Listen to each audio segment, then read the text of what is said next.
Hi, welcome to the Selenium WebDriver video tutorials.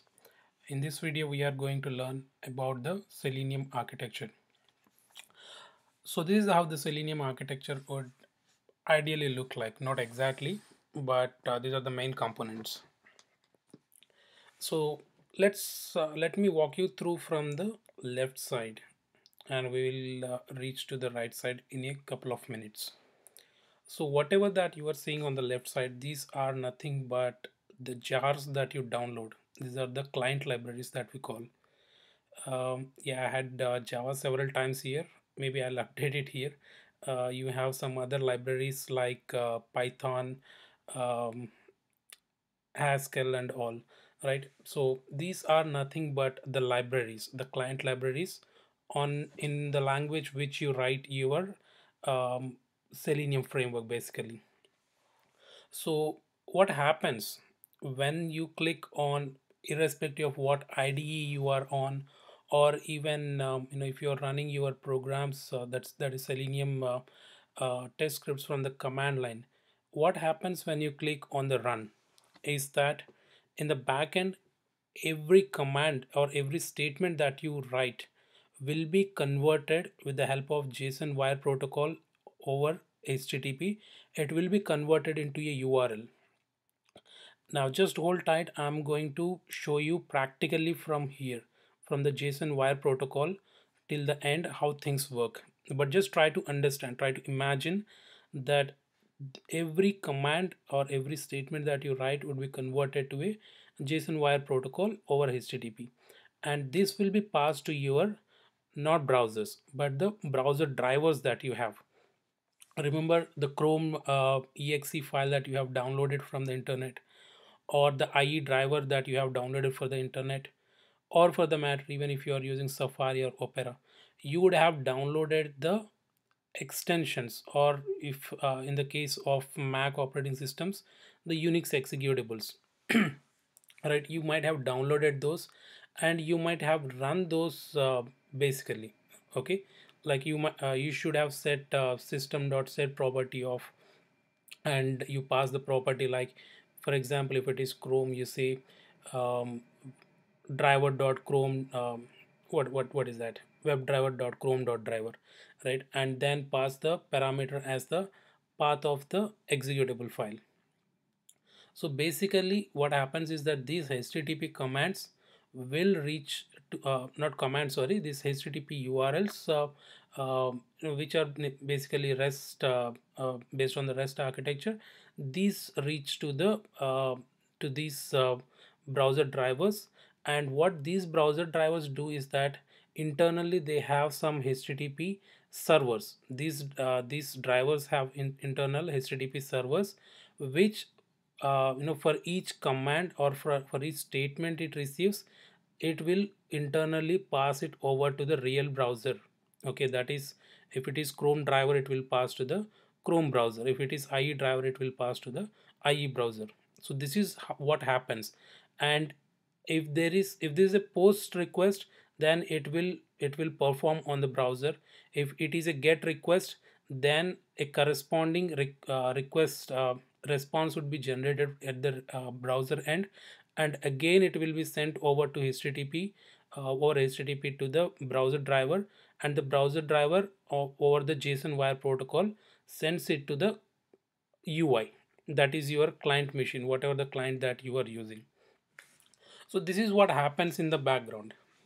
Okay, now let me walk you through from here. Okay, I'm not going to show you like how the JSON wire protocol is implemented in Java, Ruby, C Sharp, Python, or all these languages. But assuming that all these languages have implemented the JSON wire protocol, with that assumption, I'm going to show you how the commands are passed from the JSON wire protocol through till the real browser. Okay, so for that, what I'm going to do is that I am going to launch um, yeah, I'm going to open this and open this terminal. You can open terminal if you are on Windows, and go to downloads. Okay, I think it is capital D. No, download. No, hold on a second. Let me open a new Finder window, and in this downloads I have got something called Selenium.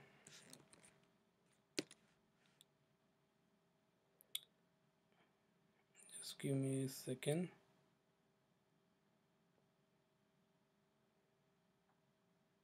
Yeah, I got the Selenium jar here. Okay, so I got the Selenium jar here.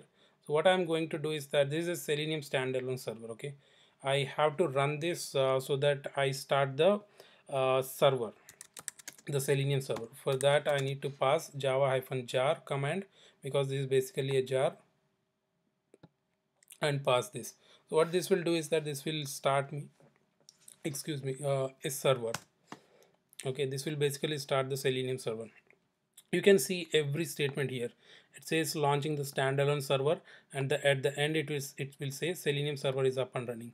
But you also have to see what happens in the meantime here. So it gives the machine information all this while, and because that we have not passed any driver here, right, in we have not specified what driver we have to start, so all the drivers it will fail or it will skip. Okay, you see here, it has tried to see if the default driver is Internet Explorer, but it said does not match the current platform, so it failed. And Edge driver, there is no Edge driver, so it skipped that, as well as there is no Opera driver found, and no HTML unit driver we have specified, so no Chrome driver, nothing. So basically what it did was that it started remote driver. Okay, so you can go to this URL, you can go to this navigate to this URL. Okay, let me open it here in this uh, yeah, just give me a second, let it launch. Okay, so I'm going to open this here. Fine. Just give it a second, it will launch, and you see that there are no new sessions here, right, no sessions. But you see this this has been started with no session. So if you want, you can start a session, click on create new session, and you can start it here.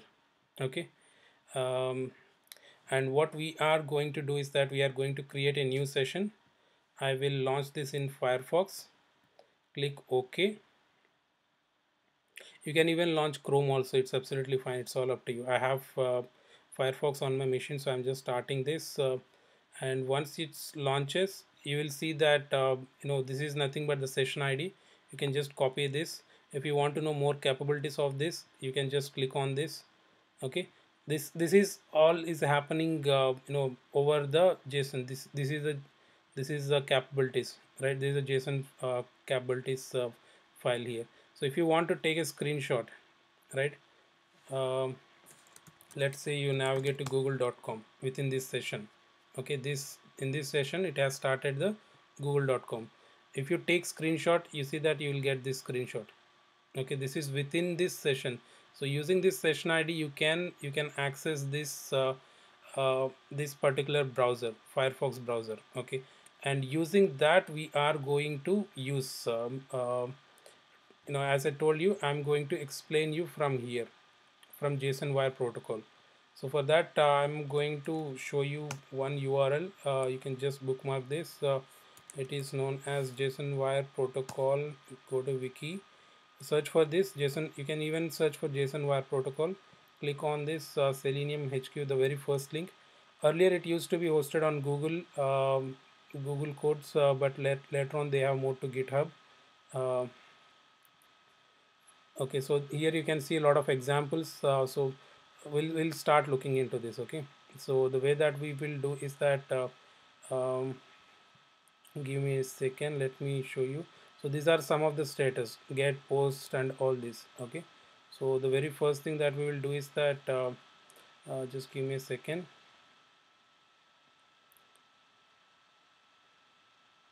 Okay, hold on a second. Session ID, if you want to get the session ID, there is an option to get session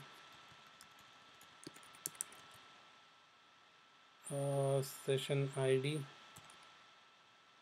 right? You have this option, so you, with the help of this, you can get the session ID. Just give me a second, let me see one thing that I want to show you. So see, everything that you are seeing this, you might have seen this in your respective client library, right? If it is Java, you might have seen window handles, or even if it is Perl or Python, you might have seen these languages, right? I mean Ruby or Python, you might have seen these languages, or even C sharp. So what I'm going to do is that I'm going to launch the terminal here, and if I come here, I will see that, you know, everything that I have performed, right? You will see that it has performed exactly the same here. So it says get all sessions and creating a new sessions with the capabilities. So it has created with a new session with these capabilities, and that is name browser name as Firefox, and it has taken screenshot. It was executing and it said done. So currently this is where actually it is happening. Okay, and now if I want to launch, what I'm going to do is that I have already installed uh, an extension that will help me post this HTTP request directly to the post this HTTP request over to the browsers, okay, through the respective drivers. So I have this REST client here. Just give me a second.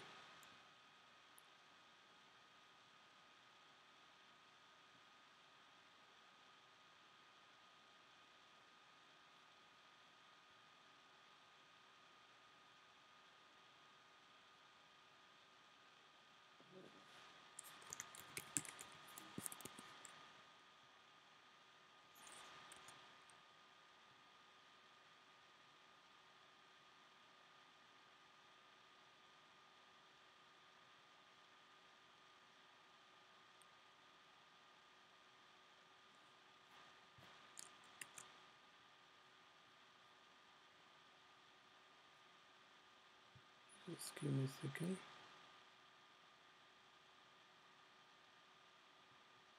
What happened here? Not showing extensions.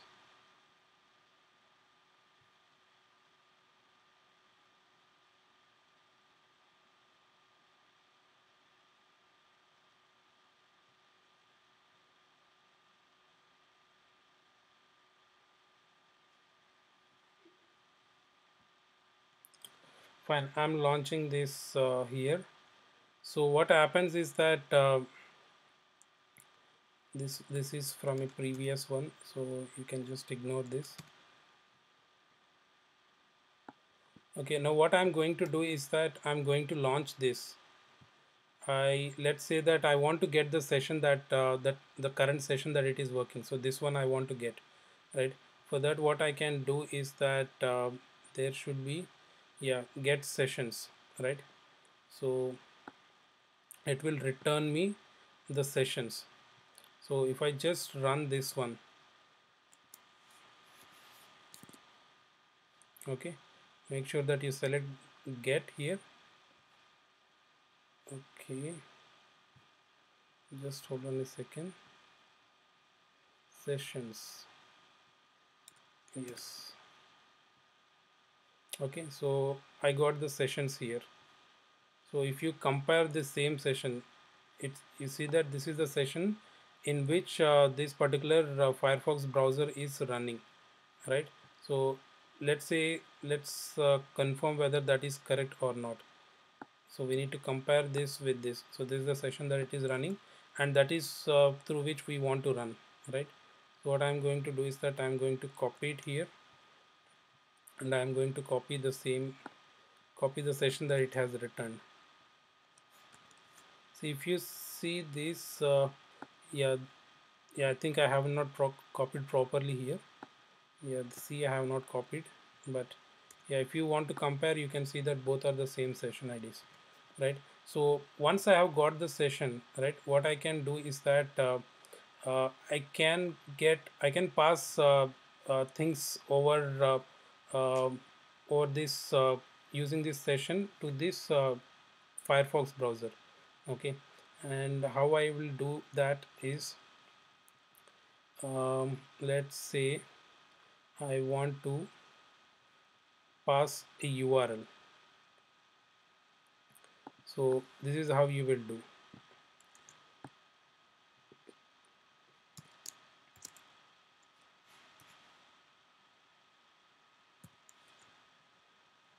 Session ID, you can directly pass the session ID. This is the session ID that we have passed, right? With the help of this, you can take help of this and pass it.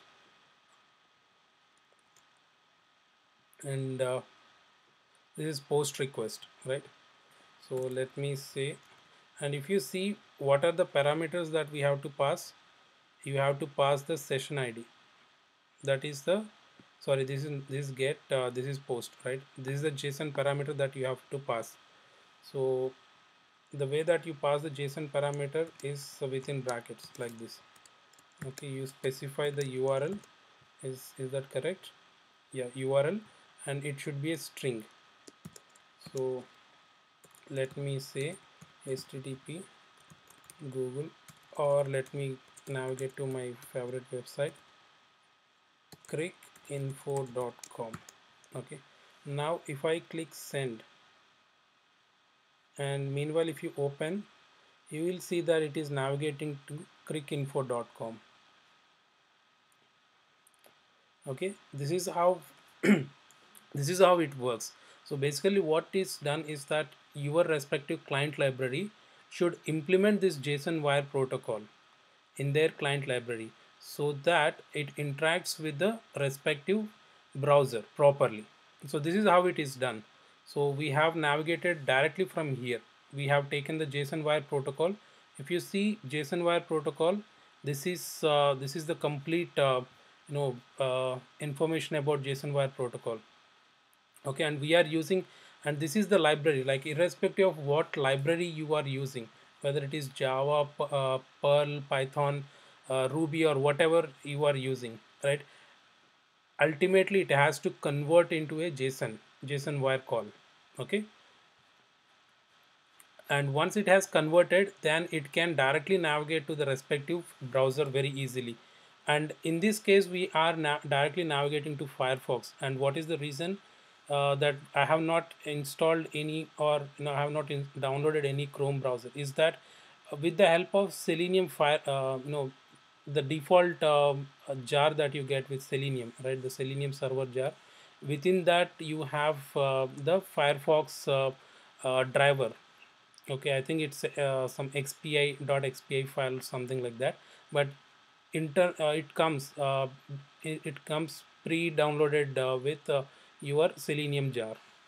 So you don't have to download specifically any driver for Firefox. So let's see that once we have got the URL, right? Now let's see some more things. Let me do forward.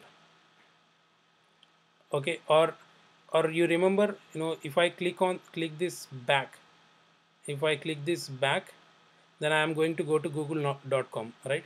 So let me do that. Okay, so all that I have to do here is that, if you see here, this is a post call, this is not get call, this is a post. So session ID followed by back, right?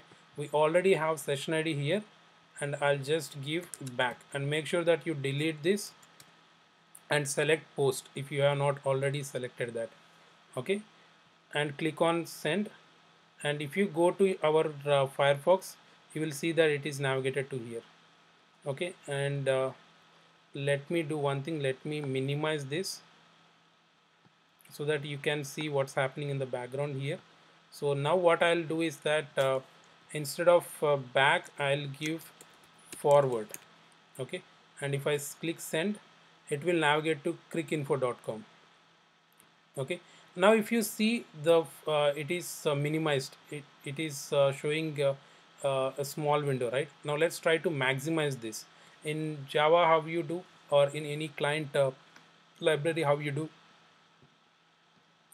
you use navigate dot window dot maximize, something like that. Now let's see how that happens in the backend in the JSON. Yeah, this is how it happens in the backend, right? You got session ID, and you follow it with window, okay, and it is a post call. So at the end you have to specify window colon window handle maximize, and again it's a post call, right? It's not a get call, it's a post call. So URL parameters, you don't have to pass any JSON parameters here, okay? So let me keep it like this, and let me click on send, and see that it got maximized in the background. Okay, so that is how things work. And let's try to do something else also. um, yeah, if you want to get this will return string. So if you want to get the source, if you want to get the title, you can do that. Let's try to do something interesting. Okay, I'll show you how JavaScript works in the background. Okay, so yeah, I think there is something interesting. Okay, so let me take this one. Okay, and I'll show you practically here. If I press command alt I, I'm right now on Mac, so it will open this. So let's go to console, or before that let me inspect this element. Okay, let me inspect this element. This element got an ID. Okay, I'm taking ID, and all that I want to do is that I want to click on this. So what I can do is that with the help of JavaScript I can get the element ID. Okay, it will not allow me to copy. That's big headache. Poll underscore 5067. Poll underscore 5067. So all that I'm doing is that I'm saying click. It's a very simple command. Okay, now that you see that it has clicked. I know that the next one is 5069 because I tried that earlier. Okay, so this is, so let's try to do this using this one. Okay, and the way that you do is that if you navigate to JavaScript, there is a something called execute. Okay, this is what you have to pass. Click on this, and you have to pass execute in your URL. In your HTTP request you have to pass execute. Sorry, you have to remove the entire thing, and you have to pass execute. Okay, because it is session ID followed by execute. So we have these two things that we have to implement. So let me try to copy this, and once I'm here I'll paste it here, and we have to implement these two here. So the way that we implement is that I'll say script, and I'll implement this. Okay, don't worry, just keep it there. And then the next thing is args. You can just this will return array. Okay, you can just write like that, it's fine. It will return the entire thing. So I'll say return, I'll say document dot get element by ID, and if you remember correctly, it is something this, I don't remember, 5067. Poll underscore 5067, and click. Sorry, it should be small letters. Make sure that it is small letters because JavaScript is case sensitive. Okay, so once you have done that, yeah, that is all you have to do. Right now if you see, this element is 5069. Once we execute this statement, this particular thing, it will click on this particular what is this, radio box? Yeah, I think so. So it will click on that, but make sure that you remove this or else it will throw error. Okay, now if I click on send, you see that it has executed that, and it gives you the complete details of this. Okay, it gives you the state as success, the session ID, the hash code if there is any value, and what is the class that it has used, right? It has used the remote response, the response class, everything. You will get everything. If you want to get the raw form, this is how you will get. In the JSON, this is how you get. Okay, so that is how it works. If you want to validate, you can validate more. Let's say that you want to get screenshot, you can get the screenshot. um, Anything, everything, you can try it. It's up to you. Let me know if you have any questions. Did I miss anything here? No, I think that is how it works. So right now the example that we have taken is that assuming that the JSON wire protocol is been implemented in every programming language. Okay, so basically any of your programming language, it will convert into this particular type of URL. Okay, this particular HTTP, and this will be passed over to your drivers, to your respective drivers. The reason that it is working currently is that I have used Firefox driver, right, which comes default with your jar. You remember we have started this with the Selenium jar. That is the reason I did not have to you know forward any driver parameter. If you are using Chrome, you might have to do a little more. uh, I mean that shouldn't be a problem. Give it a try. If it's not working, let me know. Okay, but basically this is how it works. The post request, it will post onto your browser. The get request will receive a response from your browser, and through your Chrome or whatever the driver that you are using, again using the JSON wire protocol, it will show you on the browser. Hope it helps. If you got any questions, feel free to put that in the comment section, or in the I mean, if you got any questions, feel free to ask me. If you have any feedback, as always, it's most welcome. Thanks for watching the video.